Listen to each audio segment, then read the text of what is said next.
ये जो रिपोर्ट आई है उसको आप किस तरह देखते हैं? देखिए, इस रिपोर्ट में कोई ऐसी बात नहीं है जो लंबे अरसे पहले तक हमें नहीं पता थी, बल्कि जो पाकिस्तान की मईशत को दूसरे संगीन तरीन खतरात और जो संगीन तरीन चैलेंजेस हमारे सामने हैं, उसका भी इसमें कोई अहाता नहीं किया गया। लेकिन जो कुछ उन्होंने बताया है वो भी आवाम को दोबारा गौर करना होगा। अगर वो ये कहते हैं कि 2024 में और 2025 में हमारी मईशत की जो शरह नमू है वो 2% रहेगी और 2.4% रहेगी, इसका मतलब ये है कि खित्ते के मुल्कों के मुकाबले में हमारी 1/3, यानी अगर भारत में 6 है या बांग्लादेश में भी 6 है तो हमारी 2% अगर रहती है तो 1/3। लेकिन इस वक्त हमारी जो महंगाई है वो 29.7 है, श्रीलंका में 3.4 है और भारत में 5 से कम है। इसका मतलब श्रीलंका से महंगाई 9 गुनी और महंगाई भारत से तकरीबन 6 गुनी और हमारी मईशत की शरह नमू जो है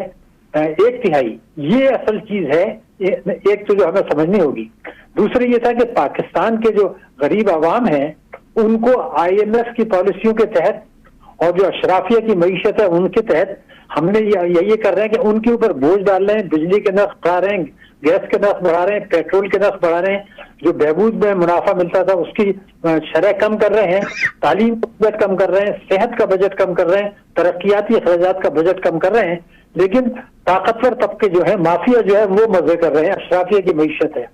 तो उसका भी जाहिर है तो वो भी उसी का हिस्सा है, तो उसकी भी उन्होंने ये बात नहीं की। मगर जो कुछ की है वो भी शर्मनाक इसलिए है कि अगर हम जरी मुल्क हैं तो हमारे यहाँ फूड की, खाने पीने की अशिया की जो संगीन तरीन सूरत हाल है उसका उन्होंने जिक्र किया है। और अफगानिस्तान के अलावा हम सबसे खराब हैं इंसानी वसाइल की तरक्की में।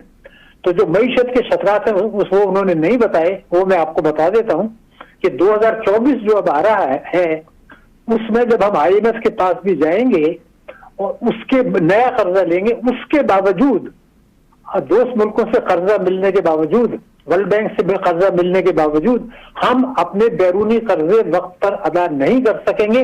और इस बात का संगीन खदशा है कि हम कर्जों की रीशेड्यूलिंग और रीप्रोफाइलिंग की तरफ जाएं, जो तो एक संगीन वार्निंग है जो मेरे ख्याल से हमारे लिए